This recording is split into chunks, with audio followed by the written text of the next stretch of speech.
Motor Week is made possible by TireRack.com, Hum by Verizon, RockAuto.com, State Farm, and WeatherTech.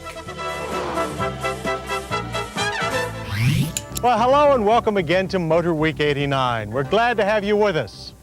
In the sometimes conservative European car market, Audi has always stood apart. It was the first company to introduce full-time four-wheel drive for performance cars. And while other European manufacturers have always favored even numbers of cylinders in their engine bays, Audi has relied chiefly on a series of very unconventional five-cylinder power plants. Unfortunately for Audi, Americans who buy European cars are often as conservative as the companies that make them. As a result, many potential buyers have shunned the five-cylinder Audis in favor of the competitors' more traditional 4-, 6-, and 8-cylinder engines. Audi's solution is a new V8 engine, a very conservative configuration, but it lives in a car that is still uniquely Audi. After years of negative publicity and declining sales, Audi is on the comeback trail. The main vehicle by which Audi is trumpeting its revival is a new flagship, the V8 Quattro. Unlike previous U.S. market Audis, the V8 Quattro offers a healthy dose of aggression to go with its dignified 200 series-derived styling.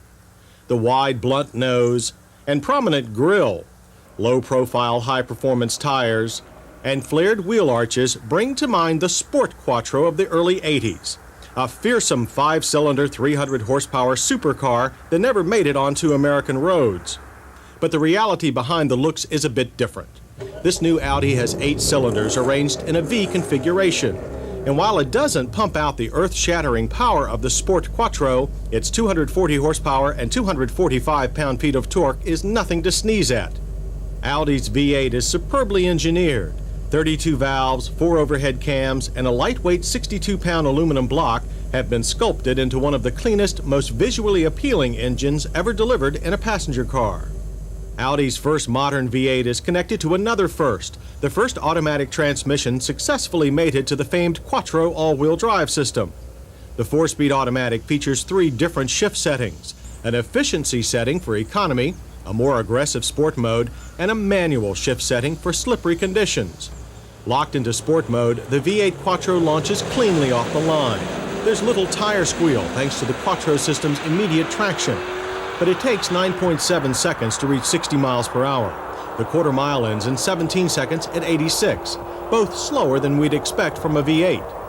Indeed, the V8 Quattro is slow off the line. But when the power does appear, it throws the car down the last half of the track with an Autobahn-like rush. The butter-smooth transmission maintains a constant flow of V8 muscle. Runs with the transmission in efficiency mode produced identical times, but a markedly different character. The car felt calmer, less aggressive. And extended road drive confirmed these track impressions. The E setting is well suited to relaxed highway cruising.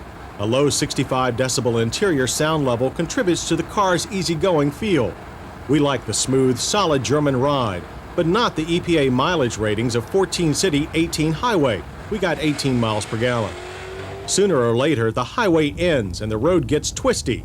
Flip the transmission into sport mode and the V8 Quattro becomes a sharp, aggressive automobile, a big sports sedan with the emphasis on sport. Track testing confirms the Quattro's legendary handling prowess. This newest, totally automatic Quattro system produces tremendous lateral grip, making it almost impossible to break the tires loose. This makes this 2-ton V8 feel like a much smaller car. Quick, accurate power steering with plenty of feedback helps you to put the car right where you want it in a corner. The front end plows a bit during emergency maneuvers, and the tail feels a bit light, but the tires never let go, despite some rather loud protest on their part. Good braking performance is expected from German cars, and this one does not disappoint. 4-wheel disc with anti-lock haul the big Quattro down from 60 in a smooth average distance of 120 feet. Modulation and feedback are flawless, and stability is rock solid. After this much good driving, we would consider a nice interior to be a bonus, but it's all standard in the V8 Quattro, everything from power seats to a sunroof. There's even a cellular phone. The comfortable blending of fine leather and generous burled walnut accents illustrate how much warmer German interiors have become in the last few years. They're also practical. You only have to look at the precise layout of large analog gauges to see that. They sweep along the dash in a smooth, organized pattern. Step into the spacious interior and you settle into seats that are comfortable and supportive. The power adjustments are very comprehensive, but even they cannot compensate for the maddening German habit of not including a tilt wheel. As a result, the airbag-equipped steering wheel hides the tops of some gauges. The well-marked stock controls are also inexplicably hidden by the fixed wheel, and the driver loses valuable legroom. The AM/FM cassette stereo shares space with other well-marked controls, including individual seat heaters and an on-off switch for the anti-lock brakes.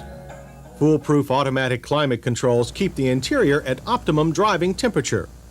Rear seat room is generous by most people's standards, though some 6-foot staff members found the headroom to be a bit tight. Rear compartment features include separate heat ducts, a pull-out ski bag, and a retractable sunshade.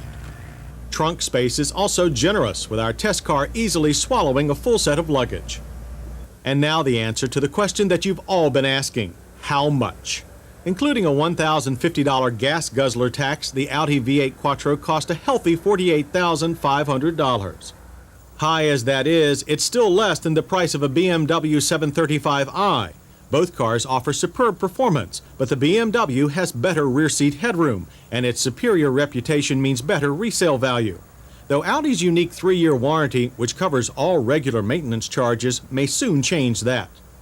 The Jaguar XJ6 Vanden Plas cost about the same as the V8 Quattro and offers similar features. It doesn't quite match the Audi's performance or rear seat headroom, but it's one of the most prestigious luxury cars available. The big Audi's hit should quickly put it up in the Jaguar ranks. The V8 Quattro combination delivers excellent overall performance. That's backed up by the handsome, aggressive styling. There's also the roomy, luxurious interior, top-notch standard features, generous luggage space, and one of the best warranties available. Most misses can be traced to the lack of a tilt wheel, which hides both gauges and stock-mounted controls. It also cuts driver legroom. And 18 miles per gallon is nothing to crow about. But if you want one of the best current examples of German automotive engineering, the Audi V8 Quattro is definitely worth a good hard look. Audi has entered a new era, one built on harsh experience and a history of technical innovation.